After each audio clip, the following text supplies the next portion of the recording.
Lionel, of course, is LionelMedia.com, and he's on Pix 11 News in New York, and I always enjoy having him on to give his perspective. He's in the top most important radio talk show host of all time, according to Talkers Magazine and more, LionelMedia.com. Hey, Lionel, we're only got about 2 minutes before we go to break, but I threw out a bunch of stuff here. We're going to come back and get into free speech attacks and drones and everything that's happening and Obamacare and all of it. But what do you think the nature of the universe is, and what do you think about the people running the planet?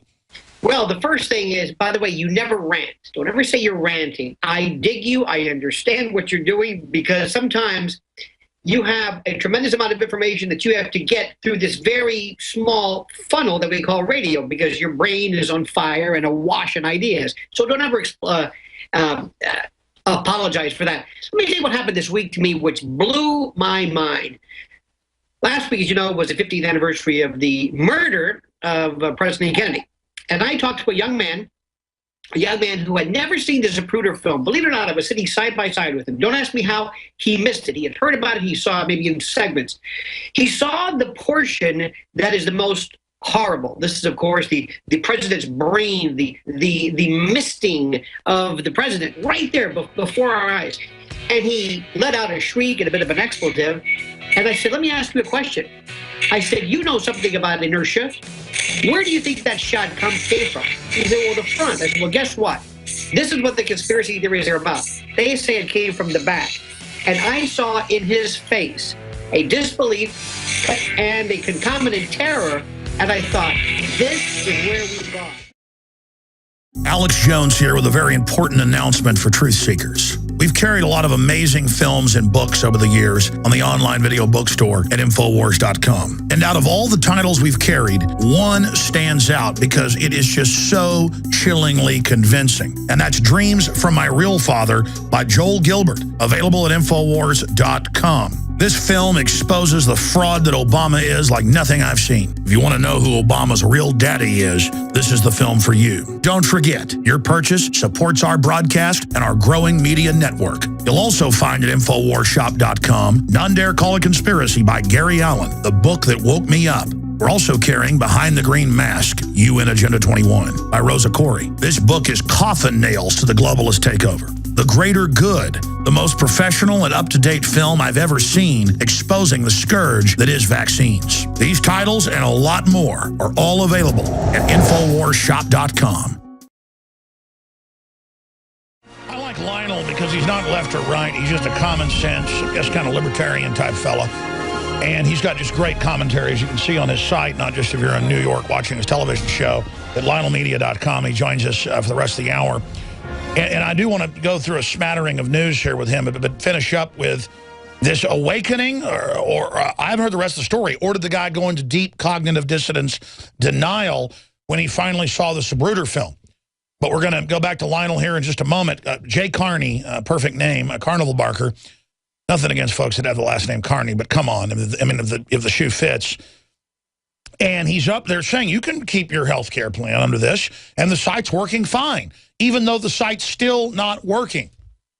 And folks, they can't have it work, because then people will find out what was in the bill, written by foreign insurance companies. I mean, Mitt Romney helped write it. I mean, the Republican fat cats want to keep it. It's a giant corporate tax, a screw job.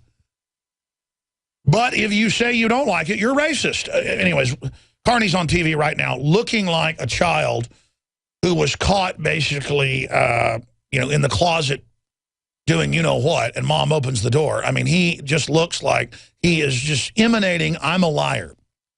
And remember, Congress has a 6% approval rating now. I'm going to get his take on that, Lionel's take on that. But Lionel, finish your story. So go back. You see the head of the president vaporized, the whole back of his head, brains splattering all over the back of the vehicle. Even if someone's never fired a gun or never been hunting, and, you shoot a deer on the side of the head, the other side blows off. Shoot a deer in the front of the head, the back of the head blows off. I don't want to get graphic here. But the point is, you see war films, whatever, everybody knows you shoot somebody in the front of the head, back of the head blows off. But so this man you're talking to finally sees this. You're a former prosecutor. You know how to put evidence on. Continue. Well, what I said was, I said, this is not to say that this event is not without alternative theories and hypotheses. That's not the point. But what has happened, Alex, and you know this very well, is that we have taken this term conspiracy, a conspiracy theory. You know, the great Gore Vidal, whom you've interviewed, who I think is just, I mean, I watch him sometimes, and he's, to me, still alive. Some of the stuff he said speaks to me so well. He said he was not a conspiracy theorist. He was a conspiracy analyst. And he said there will come a day, if it's not already here, where it will be an article of faith that there are no conspiracy theories. Now, this word conspiracy merely means the confederation, the union, an agreement between two guilty parties to effectuate something. Most crimes, if you think about it, of any worth involve more than one person. Yeah, there's the lone wolf here and there. So the word is very, very black and white in criminal statutes, but it has taken, Alex, a new frame. It means crazy, far-fetched, paranoid, baseless. The other day, I'm very concerned about a number of things, obviously, in terms of this as well, but what we're eating and GMOs and labeling. And I asked somebody a question. I said, what is it? And it's because, of course, many big companies, Monsanto and DuPont and others and Big Agra, have shown a concerted effort to try to dissuade us from labeling. So I asked this, happened to be the same person, this question. I said, what do you not want to know that you're eating? So let me repeat that. What do you not want to know? Ground glass, asbestos, calories, fat content. Tell me what you know. And he said, well, of course, I want to know everything precisely. Why do you think that there is such a concerted and expensive effort to keep GMO contents from you? And he said, oh, is that a conspiracy theory? I said, wait a minute, stop. Conspiracy theory does not mean evil. Now it's gone from, unrealistic paranoia to somehow evil. This word has now enveloped everything. And then we have this group of people. And Alex, these people scare me. This is the professional skeptic. This is a person, and I love Penn and Teller and Penn Jillette's done some wonderful things, and some of the skeptics people have been very, very good, and the amazing Randy and done some wonderful stuff. But they start off with the premise a priori that I'm going to debunk something that you're advancing. That's intellectually disingenuous. If you want to, I'm sure you've run into these people as well, atheists. These are people who think not only do they disbelieve or they are non-faith, but they start off with the premise that a person of faith, you or others, are insane, baseless. So you have these groups of people, and what's happening, Alex, is this anti-intellectual argument has now become personal. And you also meet people, and I'm going to tell you, this is the pro-conspiracy people. These are people who, to use that word, and I'm going to embrace it. I'm not going to fight it anymore. I'm going to use it as shorthand. There's the other end that believes they can make reality by whatever they make up and whatever they say is true. That's the extreme of conspiracy theory. But that's what I found is that you can say they're devaluing the dollar, and they go, you're a conspiracy theorist. They use it as a crutch when you're not intellectually informed to say Obama is not related to Dick Cheney. And you say, no, actually, he's his ninth cousin. Here's Ancestry.com. Oh, they can just make that up. No, Obama admits it through his mother's family. So it's a way where the people denying conspiracy theory are saying they can choose reality. And then the extreme conspiracy people, they believe that they're like fiction writers, that when they write it, it's like they wrote it in starlight. It makes it come true. So there's both extremes of delusional people that meet around the back. Precisely. But there's also something here that's happening. I told you that my dream one day is to be the psychologist general. Not the attorney general, not the surgeon general, but the psychologist general. And I would be empowered to create memes and themes and understandings and kind of an understanding of what is real and what isn't real. There's something called, speaking of Gore Vidal again, he said, we are the United States of amnesia. Just, it seems like yesterday, Mr. Kerry was saying to us that we must act immediately in Syria or else we will have hell to pay. Syria, Syria, Syria, Syria. All of a sudden, he perhaps made a slip of tongue. Medvedev or Putin took him up or called his bet. And now Syria is off the mainstream media map. Lindsey Graham was saying we would be nuked in South Carolina by Syria if we didn't attack them. CBS News. You see, Alex, I must say something. If you've never heard the Alex Jones show, what you are is you are a citation freak. And the lawyer in me really loves this. In law, you have to have a citation. You can't say it's against the law to Mulberry's against the law. Who says? Section 220. So it's in my nature. I don't think you have ever given, and I've listened to you for years now, an opinion based upon just an opinion and not based upon some fact or statute. The things that you will read on a daily basis, by their very nature, to the uninitiated, to people who have been lulled in this sense of kind of like, Leave It to Beaverland, the 50s, black and white, everything's fine. You've said some things that absolutely would blow my mind. You say, don't take my word for it. It's in the Telegraph, or it's here, or it's there. That's the thing.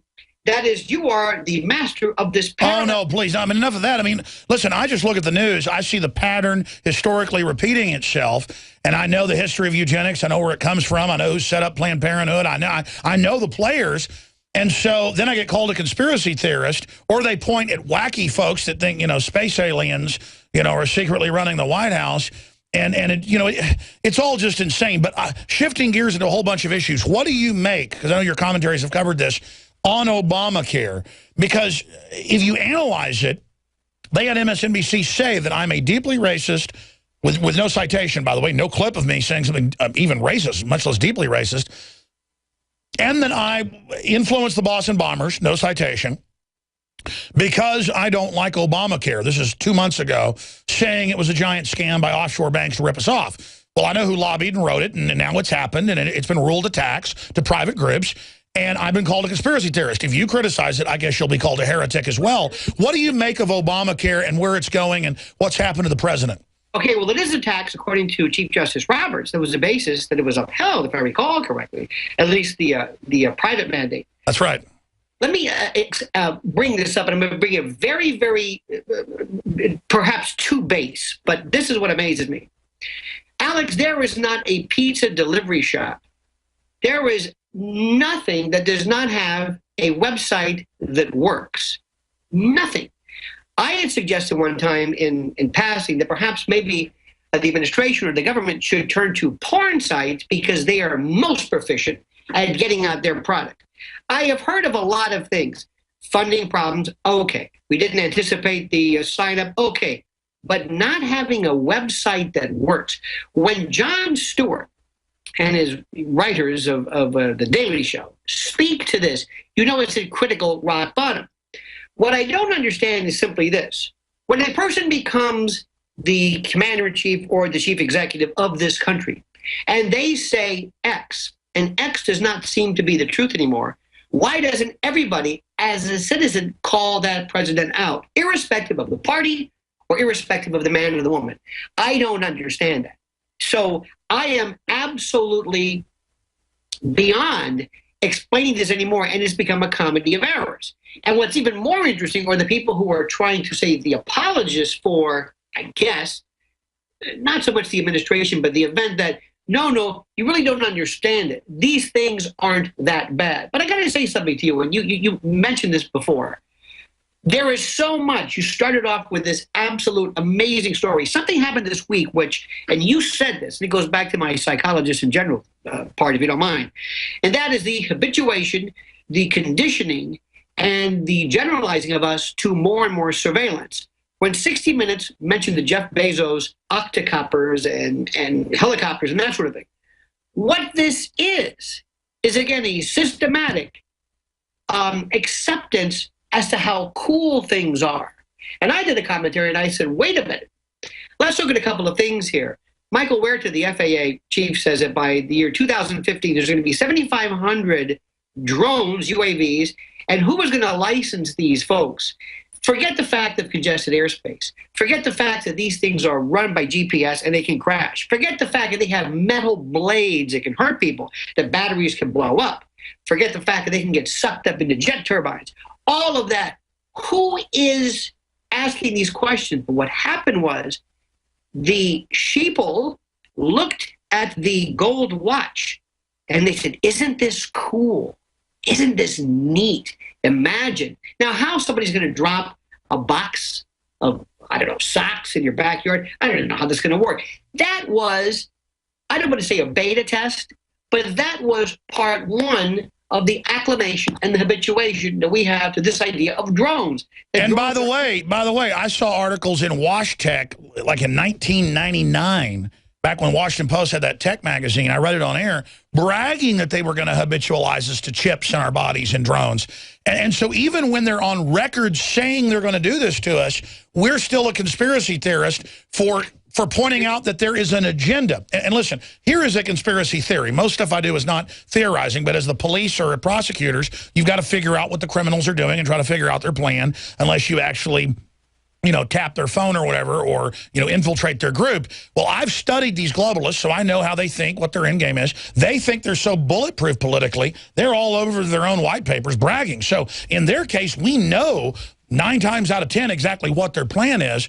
And it's so bold, the average person has trouble dealing with it. But I've noticed this planned failure thing. In other countries, they fire you if you screw up. That's the old common sense way.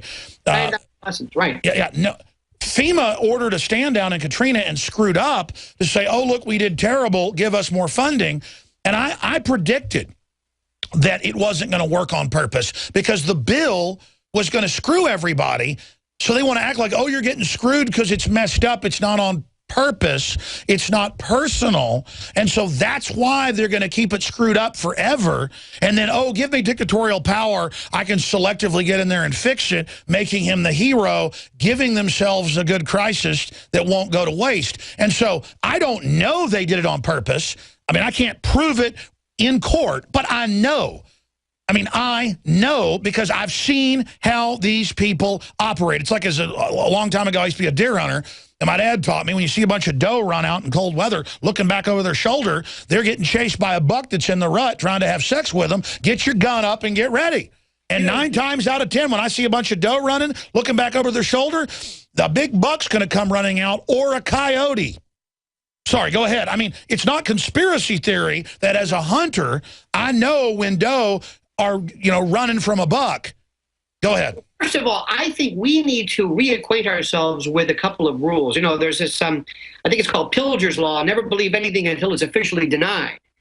And that's almost to the point right now where I'm almost, I don't want to think this, but I'm getting very close to it, where the official statement to me, I interpret almost as, oh, so that's what you want me to think, versus that's what happened. Tolstoy said that history would be a wonderful thing if only it were true. Looking at JFK and what I saw, and where we are now 50 years later, is beyond me. There's another thing, too, which is very interesting here. Now, I want everybody to pull yourself out of the matrix, if you will, that you're living in. And by the way, that movie was so prescient, and Minority Report, I mean, I can't believe this was cloaked as entertainment, and many of us missed how vatic and how pythonic that was. But I want people to look at something. Alex, what we are missing here at the school level, at the government level, is a lack, a dearth, and the death of critical thinking. You know, in law school, there was a mnemonic that we use, IRAC, I-R-A-C. When you tackle a legal problem, it's issue, rule, analysis, conclusion. What is the issue? Focus on what we're talking about. Don't go off into the woods and talk about Nixon or liberals or whatever. Just focus it. What is the rule? What do we know? And that's why you could be talking about you don't want GMO and they just throw in why are you racist? It's just meant to change the subject. So you'll say I'm not a racist. They've already won changing the subject. Let me tell you something. What happens is when you use any racist, misogynist, anti-Semitic, anything, when you use something and you give too many false positives, you will habituate, desensitize people to the word and the sting of it, so that when you are really there, it's like these antibiotic resistant bacteria. when you say racist, racist, racist, and you say, no, no, no, no, this really is racist because racism is here and anti-Semitism is here, misogyny is here, it's here. But when that's your answer, you turn off that sensitivity mode in people. There's also something here which is very interesting. You know, I heard a statistic. I call him the Ted Baxter sock puppet mainstream media. By the way, Ron Burgundy is not the person.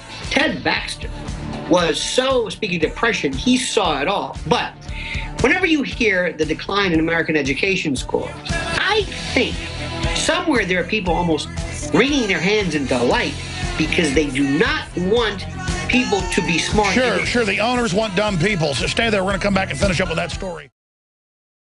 Why is nascent iodine so important? Nascent iodine is so important because it goes directly to the thyroid. It's not bonded to a salt, which means it doesn't have to be broken down, and it's the most usable form. It's what the body uses. It's what the body is designed to use. If you have low energy levels, if you have pains, if you have thyroid problems, if you don't feel up to par, well, they've proven now that the fluoride and a lack of iodine causes a decreased IQ because you have all this stuff that builds up inside your system and builds up and builds up. And that's why some people, when they start taking iodine, will have what's called a Herxheimer reaction or a detoxification reaction. But that's a good sign. That means you're detoxifying all that fluoride buildup, the mercury buildup in there, the bromine buildup in your system, and the chlorine buildup in your system. You don't want those things. All of those things have been proven as carcinogens. That's one of the reasons prostate cancer is on the rise too, is because prostate takes up iodine, and the men that are lacking iodine causes the prostate to become cystic and causes the prostate to swell and eventually leads to prostate cancer. There's been an extreme rise in polycystic ovarian disease, PCOS, with women, fibrocystic breast disease, because iodine is stored in the breast tissue, the ovaries, the prostate glands in men. It's utilized by every single cell in the body. Why does this almost taste good compared to other iodine that tastes horrible? That's because it's real iodine atomic form. We wanted something that's going to go straight into the bloodstream and straight into the thyroid gland. We wanted to put it in a vegetable glycerin base. That's a USP kosher certified vegetable glycerin base. And that product is not tested on animals. It's vegan friendly. It's gluten free. It's GMO free. Of all the things I've done, nascent iodine was just absolutely amazing. So we developed with Dr. Group a double strength, low price. InfoWarsLife.com, Survival Shield, the atomic nascent iodine, available right now. All right, Lionel, the media analyst, LionelMedia.com, final segment with him. I'm going to shut up, give you the floor, finish that story up you were getting into. And I want to ask you, where is the dinosaur media going? I mean, you've been giving hardcore libertarian commentary for decades, so your show's still popular in mainstream media. But if people don't get with the program, and I'm seeing a little bit more of this, like Dylan Ratigan came out and exposed the predatory system and said, we're in an unequitable monopoly system, not a free market. And they basically got rid of him, even though he had the most popular show on that channel. But, I mean, what is the establishment going to do with the media? Well, a couple of things, too, Alex. First of all, I want to thank you, and I want to wish you and your family the best this holiday season, because we don't speak enough. And I do like to give you my thoughts of love and respect. Back at you, brother. Now, a couple of things, too. First and foremost, please let me comment about this animal thing, because I'm going to be doing a commentary on this tonight. And this is one of the things. I want to teach somebody something. If ever you are arguing any kind of legal argument, the answer, Alex, that you can use for every legal question there is that has ever been posited by the mind of man, the answer that will always work is it depends. And I'm telling you, I'm not fudging on that. I'm telling you it's the truth. Here is a question that I have. We know, like Potter Stewart said he knew obscenity when he saw it.